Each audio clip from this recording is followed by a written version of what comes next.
제목부터 어렵고 여러 가지가 어렵다라고 하는 분들이 있거든요. 어떠세요? 어떤 분들이 이렇게 얘기하세요? 저요.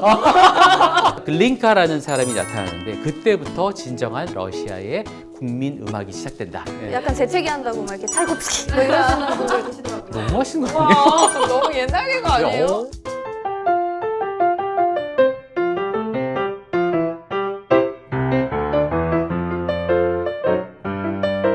안녕하세요. 한러 문화교류 30주년을 맞이해서 러시아 문화에 대해 쉽고 재미있게 알아가는 시간 러시아를 만나다입니다. 우리가 한러 문화교류 30주년을 맞이해서 러시아 문화에 대해서 총 4가지로 지금 알아가고 있잖아요. 하나 더 남았는데 뭘까요? 문학이나 음악이나 그런 콘서트 뭐 이런 그런 쪽인가요? 아, 역시 맞습니다. 지금 이야기한 것 중에 있는데 바로 이 소리만 들어도 우리의 마음이 따뜻해지는 바로 러시아의 문화예술 음악입니다. 오, 네. 세상에나 역시 언제 나오나 했습니다. 오늘도 같이 해주실 전문가분을 모셔야겠죠? 바로 음악평론가 장일범 선생님과 함께하겠습니다. 안녕하세요. 네, 안녕하세요. Привет. Очень приятно. 네. 정말 이 클래식계에서는 정말 쉽고 재미있게 설명해 주시기로는 네. 거의 연예인이시거든요. 이 셀럽분을 모시게 돼서 너무 영광입니다. 아니 저는 러시아 30주년을 위해서 태어난 것 같아요. 한러 수교. 저희가 이번에 주제가 러시아의 음악인데요. 네네. 뭔가 조금 어렵다. 뭔가 제목부터 어렵고 여러 가지가 어렵다라고 하는 분들이 있거든요. 네. 어떠세요? 어떤 분들이 이렇게 얘기하세요? 저요. 근데 러시아 음악이 그렇게 어렵지 않거든요. 왜냐하면 러시아 음악은 머리로 이렇게 들으려고 하지 말고 가슴으로 들으면 됩니다. 러시아 음악이 처음 탄생한 게 이제 16세기라고 얘기들을 많이 하는데 그때 러시아는 이제 정교회를 갖고 있잖아요. 이게 가톨릭, 서양의 가톨릭은 이렇게 하거든요. 성호를 이렇게 거요. 왼쪽부터. 근데 이 러시안 오소독스, 러시안 프라보슬라븐이라고 하는데 프라보가 오른쪽입니다. 그래서 이렇게 합니다. 맞아요. 이게 완전 달라요. 예식이. 뭐 이런 것 때문에 갈라진 것도 있는데 그래서 이 서양에서는 그 교회에서 성당에서 오르간을 연주하잖아요. 근데 여기에는 오르간은 이 굉장히 사람의 목소리가 아닌 것은 불순하다 그래서 러시아 정교회에서는 오르간을 쓰지 않습니다. 그래서 모두 아카펠라로 노래하는 전통이 굉장히 길게 지금까지도 남아 있어요. 그런 걸 기반으로 해서 러시아 사람들 음악적으로 쭉 흘러오다가 이제 19세기 초반에는 아무래도 독일 음악이 러시아에도 들어와서 우리 독일 음악 이제 우리 거기에 좀 다른 음악을 그 러시아 음악 스타일로 만들어 보자 이렇게 해가지고 이제 연주하기 시작했는데 그러다가 글린카라는 사람이 나타나는데 그때부터 진정한 러시아의 국민 음악이 시작된다. 예, 에파는 잘 아실 거예요, 네, 그죠? 저희는 예, 어렸을 때부터 배웠으니까 음악학원도 다니고. 글린카가 그래서 러시아 음악의 아버지입니다. 왜냐하면 이 서양 음악적인 토대에 러시아적인 것을 모두 가져와서 소재도 러시아 걸로 이렇게 해서 음악을 만들었기 때문에 이런 음악까지 쫙 이제 그 계통이 이어지게 돼요. 에바 씨는 어렸을 때 러시아 음악을 정말 손쉽게 접하셨을 텐데 어떤 걸 좋아하셨어요? 저는 약간 오케스트라, 심포니 오케스트라를 좀 좋아해요. 네, 네. 그래서 차이콥스키 그렇죠. 예, 무조건 떠올리시더라고요. 예, 그래서 옛날에 뭐 어른들이 차갑선 선생님이라고 이렇게 얘기를 할 정도로 그러면서 차이콥스키. 막 예. 약간 재채기 한다고 막 이렇게 찰콥스키 뭐 이러시는 분들도 계시더라고요. 너무 하신 거 아니에요? 와, 너무 옛날 개그 아니에요? 오. 어리신 분이. 그 차이콥스키가 사실 좋아요. 좋기 때문에 들어서 너무 좋기 때문에 그리고 감동을 많이 자극을 시키고 차이콥스키가 갖고 있는 그 세계가 아주 그 우리나라 사람들이 갖고 있는 한 있죠. 한 이런 것이 굉장히 많이 들어 있어요. 그래서 막 듣고 있으면 막 자기도 모르게 빠져들어가서 막 박수를 엄청나게 치게 되는 그런 음악들. 그래서 1악장 끝나고도 박수 치면 안 되는데 우와 막 치고 이런 게 굉장히 많거든요. 피아노 협곡이나 뭐 바이올린 협곡 같은 곡들도 마찬가지고. 근데 제가 네. 그 어렴풋이 이제 어렸을 때 음악학원 다녔을 때 네네. 약간 기억나는 게 그 러시아 그 클래식 음악에 가장 좀 영향을 많이 끼친 5인조가 네, 네, 네. 있잖아요. 네. 그거 좀 설명해 주세요. 네, 그렇습니다. 이 사람들 5인조는 실제로 직업이 다 다른 걸 갖고 있던 사람들이었습니다. 오. 그래서 무소스키 같은 경우에는 이제 그 군대 장교였어요. 장교였는데 작곡을 잘하는 거예요. 피아노도 잘 치고. 근데 이 사람은 또 오케스트라 곡으로 편곡은 못했어요. 그래서 그걸 누가 도와줬느냐? 니콜라이 림스키 콜사코프라고 해군 장교였던 사람이 우와. 이걸 이제 또 도와줬는데 림스키-콜사코프는 뭘 잘했냐? 관현악으로 편곡을 잘했어요. 그래서 이 사람은 이 5인조 중에서 가장 음악적인 실력이 뛰어났던 사람이에요. 이렇게 이제 대표적으로 있는데 버러진이라는 사람이 아주 중요한 사람입니다. 근데 이 사람은 원래 화학자였어요. 그리고 의사 선생님이었습니다. 그래서 이 사람이야말로 다른 사람도 마찬가지인데 일요일의 작곡가라고 불렸어요. 일요일에만 이제 자기 본업을 안 하고 약간 취미. 작곡을 한다. 네네. 근데 이 버러진이 너무 재밌는 게 이 사람이 하이델베르크에서 그 화학 공부를 했거든요. 유학을 했는데 그때 부인을 만난 거예요. 너무 사랑했어요. 그래가지고 그 부인에 대한 사랑의 마음을 담아서 따라라라라 따라라라라라 따라라라라 이런 아름다운 hen악사 중주의 녹턴을 또 작곡을 해줬어요. 그런 분들하고 이렇게 만나셔야 돼요. 그러니까요.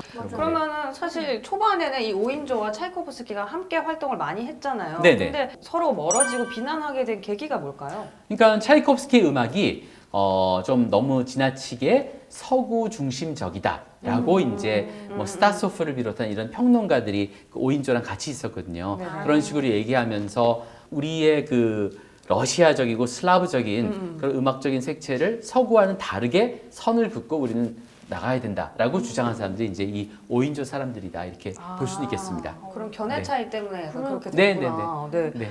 저 같은 경우는 차이코프스키의 음악은 사실 네. 백조의 호수, 네. 호두깎이 인형 등 네, 네. 발레 음악으로서 많이 접해왔거든요. 네, 네, 네, 네. 많은 사람들이 특히나 그렇게 기억을 많이 하실 예, 것 예, 같아요. 예, 예. 차이콥스키가 모두 발레를 3개 썼거든요.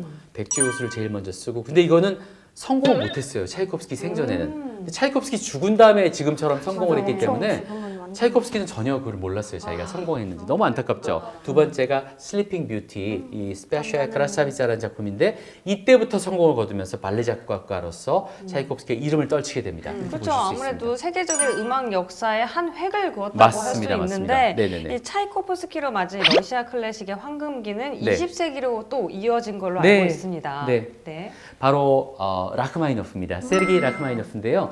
차이콥스키의 계승자라고 이렇게 불려요. 이 사람이 첫 번째 교향곡 라흐마니노프의 심포니 교향곡 1번을 이제 득이 만만하게 써가지고 이제 첫 공연을 했는데 완전히 대실패를 거둬요. 사람들이 막 이러고 막 평이 막 이렇게 정신없고 이상한 곡은 라흐마니노프 이런 곡은 쓰지 말아야 될 것이다. 이러면서 평을 하니까 3년 동안 이 작품을 못 써요. 그래서 노이로제를 받게 돼요. 완전 그래- 트라우마. 그러니까. 그래가지고 이제 친구들이 안 되겠다. 우리 라흐마니노프를 살려줘야 되겠다 이러면서 날이라는 니콜라이 날 박사한테 데려간 거예요. 이 날 박사가 뭘 했냐면 나는 할 수 있다, 나는 된다, 나는 최면서 해가지고 그래서 그걸로 나왔다.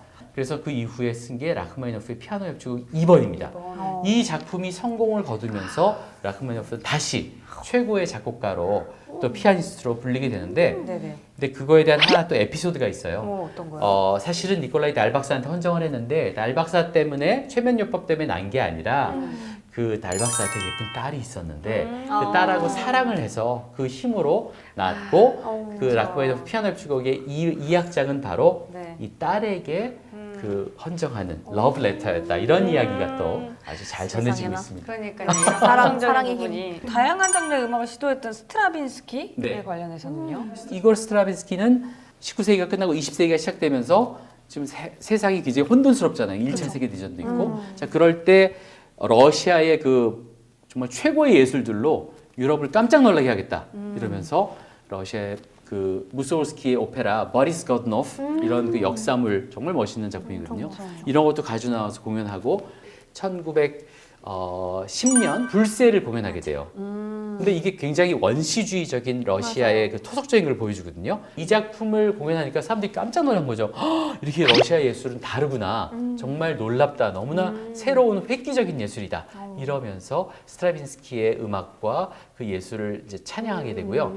그 다음에 이제 제대로 한번 그 사고가 납니다. 이제 그 봄의 제전 하자마자 난리가 났어요. 왜냐하면 사람들이 그 춤을 옛날에는 발레리나들이 이렇게 그 띠띠를 입고 여기 포슈즈를 신고 이렇게 해가지고 쓰잖아요. 이렇게 아라베스크를 하고. 근데 그게 아니라 그냥 그런 토슈즈가 하나도 없이 뭐 꽝꽝꽝꽝 어머. 당신 꽝 이렇게 해가지고 그런 느낌. 완전히 지신밟기 같은 그거를 막 그냥 엄청나게 원시적인 음악과 함께 보여주니까 사람들이 기절초풍하면서 이게 무슨 발레냐 이러면서 뭐 괜찮은데 뭐 그래 그래서 막 서로 막 싸우고 욕하고 막 발레 극장이 난동이 벌어진 적이 있어요. 그래가지고 그때 막 신문에서 대서특필을 하는데 스트라빈스키는 사실 뒤에 쓱 웃으면서 좋아했어요. 스트라빈스키랑 세상에. 디아길레프 이제 너무 성공이다. 아니 또 에바 씨는 이 이야기를 들으면서 네. 그 작품과 연관해서 다 음악이 분리가 될 수가 없잖아요. 그쵸. 떠오르는 거 있는 것 같은데 혹시 아 저는 사실 이 아까 봄의 제전 이거 말씀하신 게 네. 그 샤넬과 스트라빈스키 그럼요, 그 그럼요. 영화 있잖아요. 네네네네네. 네. 그게 이제 그 봄의 제전이 초연됐을 때 그 음. 공연장에 샤넬이 그걸 네. 보고 네. 약간 이제 스트라빈스키랑 그런 사랑에 빠지는 그런 러브 스토리. 맞습니다. 그래서 그 향수가 그때 탄생하고 네네. 그 이제 발레도 그때 탄생하는 네네네. 그런 영화인데 네. 그것도 이제 생각이 나더라고요. 맞습니다. 지금 이런 러시아 현대 음악이 한국의 현대 음악에도 영향을 끼쳤다고 생각을 해요. 네. 어떤 부분이 있어서인지 우리가 이제 20세기에 러시아로 유학을 갈 수가 없었어요. 우리 이제 대한민국 같은 경우에는. 그래서 이제 월북 작곡가였던 김순남 작곡가 네. 그런 분은 모스크바 공원에 가서 공부를 해가지고 다 왔어요. 네. 네. 그리고 이제 또 북한에서는 모스크바 차이콥스키 음악원 가서 공부해가지고 와가지고 이렇게 활동한 사람도 있는데 1988년, 9년, 90년 그때부터 러시아를 이제 드디어 유학을 갈 수 있었던 것이기 때문에 네. 실제적으로 러시아 음악을 좋아해도 그 음악을 제대로 공부하거나 그 영향을 직접 받을 수는 없었고 대신 이제 오스트리아, 독일, 또 미국 또 이런 곳에 프랑스 이런 곳의 영향을 우리나라는 작곡가나 이런 사람들이 많이 받았다 이렇게 볼 수가 있겠습니다. 아 근데 사실 저도 네. 뭐 그렇지만 이 클래식은 워낙 멜로디가 조금 비교적 뚜렷하고 네. 이제 뭐 흥얼거리고 따라 할 네, 수도 네, 네. 있는 그런 부분이 있는데 네. 20세기 근대 음악은 조금 저도 어렵게 느껴지거든요. 이게 어디가 기승전결인지도 잘 모르겠고. 이 근대 음악들은 기승전결이 또 잘 보면 확실히 있거든요. 있어요. 네네. 아. 스토리텔링도 더 있고. 많이 들어봐야겠다. 네네네. 자주 들어보는 것이 아주 좋은 도움이 됩니다. 오늘 이렇게 이야기를 듣다 보니까 한국과 러시아는 굉장히 가까운 나라다라는 생각이 더욱더 들어요. 그리고 또 음악에 있어서 네. 더 알기 쉽게 설명해 주신 우리 선생님께 너무나 감사드리는 마음을 진짜. 갖고 있습니다. 우리 한러수교 30주년을 맞아서 이렇게 서로 음악 얘기를 하면서 더 친해지고 더 마음이 가는 그런 경우가 있을 것 같아요. 네. 오늘 나와주셔서 너무 감사하고요. 대단히 감사합니다. 네, 다음 기회에 또 클래식 이야기를 하게 되면 꼭 찾아뵙도록 하겠습니다. 네네. 감사합니다. 네, 감사합니다. 네, 지금까지 한러 상호 문화교류 30주년 기획 러시아를 만나다였는데요. 여러분 다음에도 꼭 다시 뵙길 기대하면서 저희는 여기서 인사드리도록 하겠습니다. 안녕히 계세요. 안녕히 계세요.